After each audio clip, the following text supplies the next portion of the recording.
Hi everyone, and welcome once again to the TrainAid HQ. My name is Nick, and in today's video, we are working on a Level 4 Certificate in Education and Training, and we're embarking upon Unit 3. This is question 1.1, where we are reviewing a number of teaching and learning approaches. So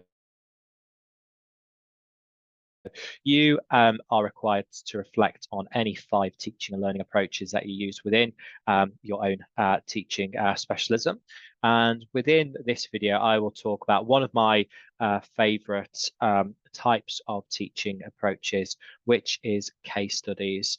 So within case studies, what are they? First of all, case studies. So they are a narrative or scenario which are based on real life or fictionalized events, which pose a problem for the learner or group of learners, which requires a solution. So with case studies, learners are provided with a script, they're provided with a statement or a story or questions where they need to read and analyze, and they need to come up with a solution or the steps in order to resolve this issue as well.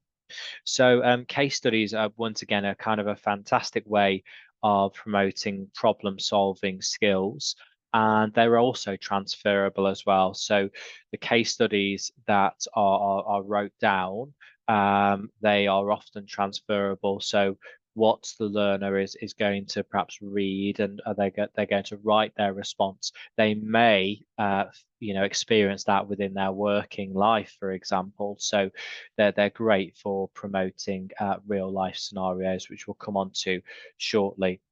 So I often use case studies when delivering my first aid courses. So as you can see within the photo, that is taken from one of our slides where we have someone who's injured. The gentleman's come off his bike, and it's just looking at how to administer first aid. So it's getting the learners to reflect on the steps that they've been taught so far within the course, and thinking of the scenario and how they're going to respond to that first aid activity. So I find that this approach promotes discussions, teamwork, as they must work together to find out the solution. And that is what a case study is all about. It's coming up with some solutions and steps to resolve the issue. So in terms of strengths, it promotes active learning as well. So case studies is an excellent way of promoting active learning and classroom participation.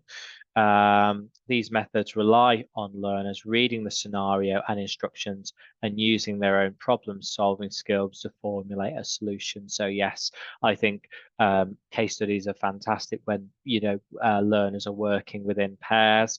They will read, they will discuss how to solve the issue, and once again, these are transferable skills to real life as well.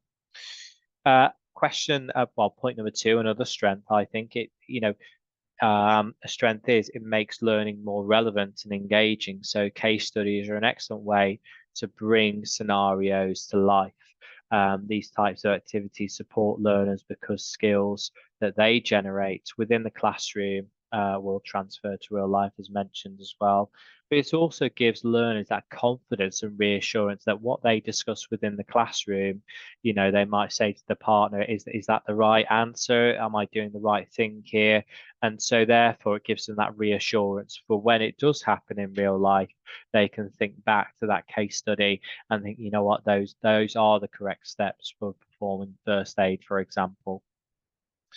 Limitations or considerations when using the approach: time consuming. So this approach can be time consuming, as learners will be perhaps reviewing their case study. Learners have different reading speeds to review the case study. We must be mindful to give learners time to digest the information, to think about their solutions as well. So when that does happen, I always perhaps arrange some extension activity tasks for learners who are finishing the task ahead of speed as well. So it can be quite time consuming. Do set a time limit on it and give some extension activities if required as well.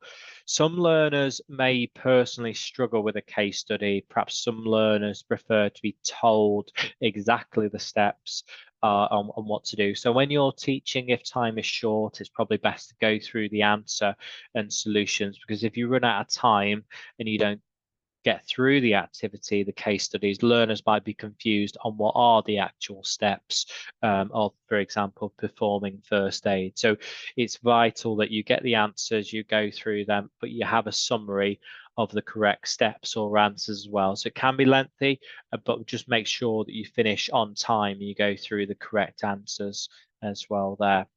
But that is my thoughts on a case study. I use them quite regularly, to be honest. I think they're a really good approach, fantastic for communication skills, but you have to be careful of time management when using them. So once again, for this assignment task, think about your own approaches. And as you can see, that's the level of detail required to meet the pass criteria. So thank you so much for watching. Hopefully you found this video useful, and I'm looking forward to seeing and reviewing your different approaches.